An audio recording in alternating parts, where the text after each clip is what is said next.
Bueno, pues en este vídeo vamos a mirar un poquito cómo funcionan las variables en C++. Lo primero que hay que saber a la hora de trabajar con variables es qué son, ¿no? Las variables tenemos que verlas como si fuesen una caja donde podemos guardar información dentro de ellas, ¿no? Es bastante sencillo, igual con un dibujo en Paint o en cualquier otro tipo se vería mejor, pero no voy a hacerlo. Tenéis que entenderle un poco el concepto, ¿no? Digamos, para definir una variable, lo primero que tenéis que hacer es, por ejemplo, en el tipo entero, bueno, esto lo explicaré luego, para definir una variable, la norma, por así decirlo, sería tipo de variable y luego el nombre en sí de la variable, separadas por un espacio, ¿vale? Luego podríamos igualarlo, inicializarlo, que se llama, a un valor, y esta sería la fórmula, ¿no?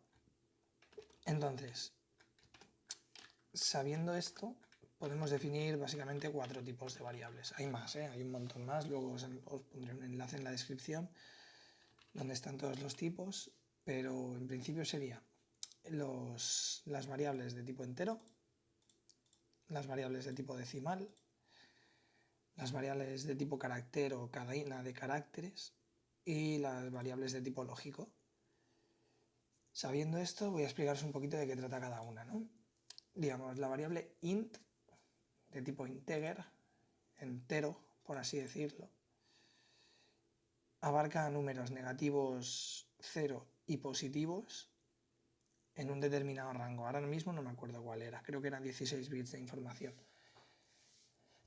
No, mentira, os engaño. Short es 16 bits de información. Bueno, en todo caso, podríamos declarar, por ejemplo, var1, que sería la variable 1, y la inicializaríamos a 0, por así decirlo. Entonces, el número 0 está guardado dentro de la caja var1 de tipo entero. Si lo miramos aquí con el cout del capítulo anterior, ahora compilaremos, dará fallo porque no tengo, digamos, tengo puesto los tipos, pero no tengo puesto el qué. Entonces ahora dará un fallo. Ah, bueno, no, da un error. Ahí no, vale. Es que he puesto var1. Ahora. Vamos a ver ahora. var1 igual a 0, cout. Muy bien. Ah, mira, sí. Da el fallo este de que tenemos los tipos de variable definidos, pero no el nombre, ¿no? Entonces vamos a poner aquí var2 para hacerlo más fácil, var3, var4, punto y coma siempre, var5, var6 y var7. Muy bien, si compilamos ahora no dará ningún fallo en principio. Vale, bueno, nos informa de que las variables no se usan en el programa, pero bueno, esto ya lo sabemos, ¿no? Porque, digamos, el warning este que te da es el programa funciona bien, pero, bueno, son 5 warnings, ¿no?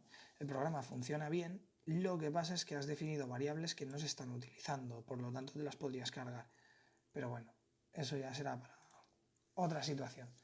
Total, que si compilamos, veremos que nos muestra el valor 0 asignado a la variable var1, que es la que estamos enseñando. Podemos hacerlo, por ejemplo, con cualquier otro número, por ejemplo, el 66. Un segundín. El 66. Vamos a ver. Si damos, pues bueno, muestra el 66 sin problema. El problema viene en que la variable int de tipo entero no acepta decimales. Entonces, si ponemos 66,4, por así decirlo, si le damos a compilar, nos muestra el 66. ¿Por qué? Porque no tiene memoria para guardar este decimal. Ese es el problema que tiene. Por ejemplo, la variable short actúa de la misma forma, solo que para un rango menor. Digamos, luego os adjuntaré una página web de la, digamos, de la bibliografía de C++ donde tenéis los rangos exactos, ¿no? Pero si pusiésemos aquí un número así de grande y ahora mostramos la variable 2, veréis que hay un problemita y es que no puede hacerlo porque no tiene suficiente memoria porque es de tipo corto. ¿Ves? Te pone el máximo número que tiene. Entonces, si este número, que ahora es extremadamente grande, ¿no? Pongamos que es este de aquí. Vamos a ponerlo así. Cerramos consola, volvemos a compilar. Igualmente da el... Ah, no, mira, ahora no da el problema. Entra dentro del rango. Bueno, ponemos un número más grande que es hora del rango. A ver, ahora sí. ¿Veis? Ahora ha salido del rango. En cambio, si este mismo número lo asignamos a una variable integer y la mostramos, seguramente no dé problema porque su rango es bastante mayor. Vamos a ver, ¿veis? Sin problema. La variable short, digamos, es una caja, para que os hagáis un poco la idea de la analogía, una caja más pequeña que la caja int. ¿Vale? El problema que decíamos antes de los decimales se soluciona con estos, con las variables de tipo decimal, float y double. Si aquí pusiésemos 4,5, por ejemplo, y la mostrásemos, variable 3, sin problema, veréis que nos pone el decimal 4,5.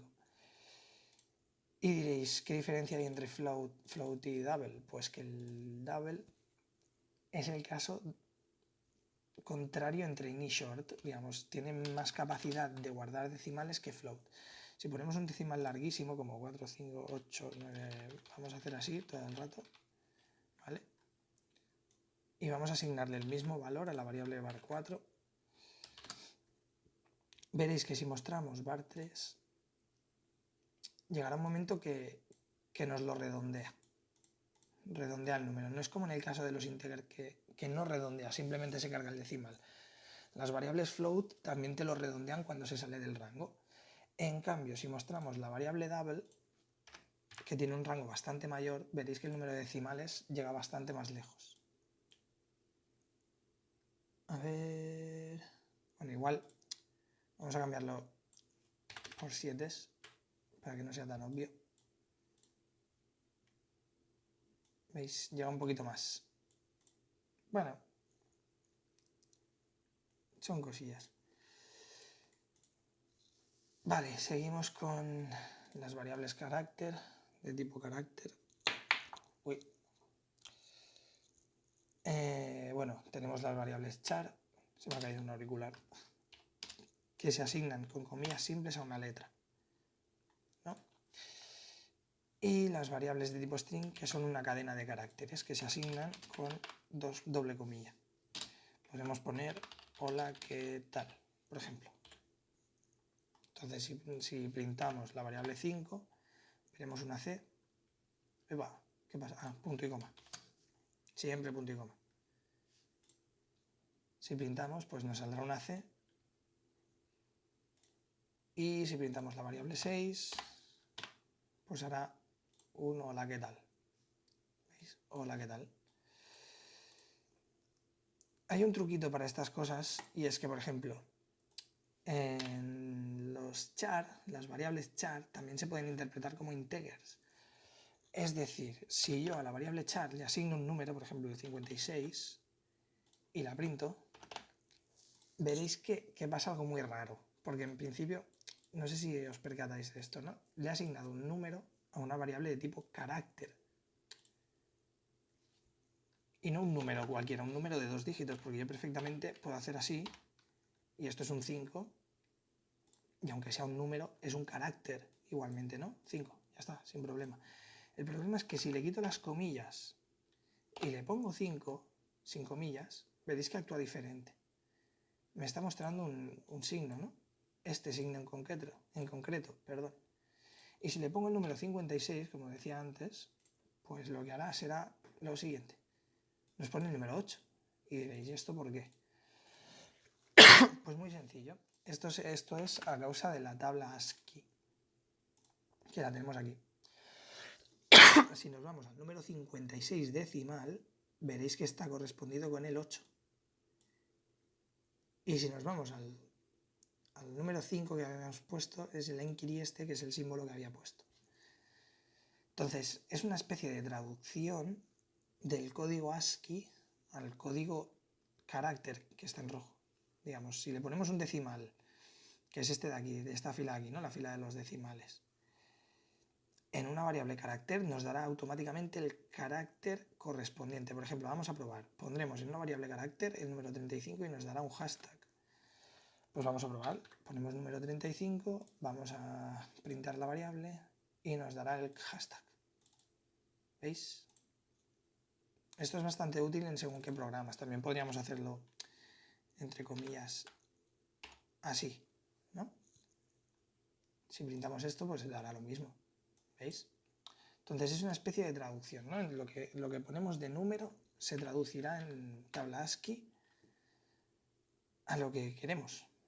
Y lo mismo pasa con los integer. Si por ejemplo en un integer ponemos...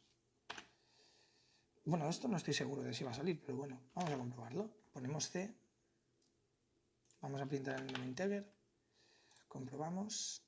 Ah, pues sí, ¿veis? Pasa exactamente lo mismo al revés. Si en un integer guardamos un carácter, nos dará su número, pues vamos a buscar en la tabla ASCII la C minúscula, porque la ASCII diferencia, pues buscamos C minúscula y nos da que es el 99. Bueno, son curiosidades, ¿no? Esto puede resultar bastante útil en según qué programas. ¿Qué más? Cuando tenemos las variables de tipo lógico, nos referimos a variables de verdad o mentira, ¿no? Estas las podemos asignar a true, o podemos hacer otra, que sea variable 8, que es igual a false. Incluso podemos hacer otra cosa diferente. Bueno, ahora lo veréis. Esto es bastante fácil de entender si habéis estudiado lógica, ¿no? True lo definimos como 1. Y false lo definimos como 0. De tal forma que cuando printemos variable 7, no nos dará el texto true, nos dará 1. ¿Veis? 1. Y si printamos la variable 8, nos dará 0, porque es falso. Esto es bastante útil cuando programas con dos opciones, ¿no? Por ejemplo, esto está pasando, sí, no, pues haz una cosa o haz otra, que eso ya lo veremos con los condicionantes, por así decirlo. También, ya para acabar, las variables, sobre todo las numéricas, se pueden sumar. Por ejemplo, yo puedo definir una variable tipo float. Eso sí, hay que ser consecuente con los signos. Tú no puedes, por ejemplo, ahora os explicar. Definimos float resultado a la suma entre variable 3 y variable 4. Y entonces, si ahora printamos la variable resultado, ¿qué nos dará? Pues la suma de los dos números, ¿vale? También en las, digamos, lo que decía antes de ser consecuente con los signos, o sea, con los tipos de variables, es que yo no puedo darle a esta variable resultado un tipo integer. ¿Por qué? Porque estoy sumando dos variables decimales. Entonces el resultado, antes nos daba 9 con algo, pues nos dará 9 sin decimales. Porque se los carga, porque no puede aceptar decimales esa variable. Y luego otra cosa bastante interesante es que las variables de tipo char pueden ser concatenadas. Es decir, tú puedes poner una variable char igual a c, ¿vale? Y luego ir concatenándolas, pero eso ya lo iremos viendo en otro vídeo que tengo preparado de prácticas de variables. Digamos, tú podrías hacer char, mira, ¿veis? Aquí lo he hecho mal, char c, por ejemplo, vamos a llamar esta variable c y le asignamos la c. Y hacemos char a es igual a... Tú podrías concatenar a después de c y guardarlo en otra variable, eso ya lo veremos en otro vídeo, ¿no? ¿Qué más? Podemos sumarlas, bueno, más bien dicho, incrementarlas, ¿no? Si yo defino la variable de tipo integer contador igual a 0 y ahora hago o sea, utilizamos la variable contador, es igual a contador más 1. ¿Qué pasará si printamos contador? Ahora lo veremos. Si lo printamos, veréis que ahora contador vale 1. ¿Por qué? Porque cuando utilizamos esta sentencia lo que hace es asignar a contador el valor que tenía más 1. El valor que tenía era 0, más 1, pues 1, y lo guarda en contador. Esto es igual que hacer lo siguiente, contador más. Si ponemos esto, el programa funciona de la misma forma. Significa incrementa en 1 el valor de contador. Si ahora volvemos a escribir lo mismo, contador más, lo hemos incrementado 2 veces, ¿verdad? Pues entonces tendría que salir un 2. Un 2. Y si ahora hacemos contador, en vez de más, menos, ¿cuál será el valor? 1. ¿Por qué? Porque teníamos el valor a 0, lo incrementamos en 1, lo incrementamos en 2 y lo decrementamos en 1. Si lo compilamos y ejecutamos, pues dará 1. Y hasta aquí el vídeo de variables.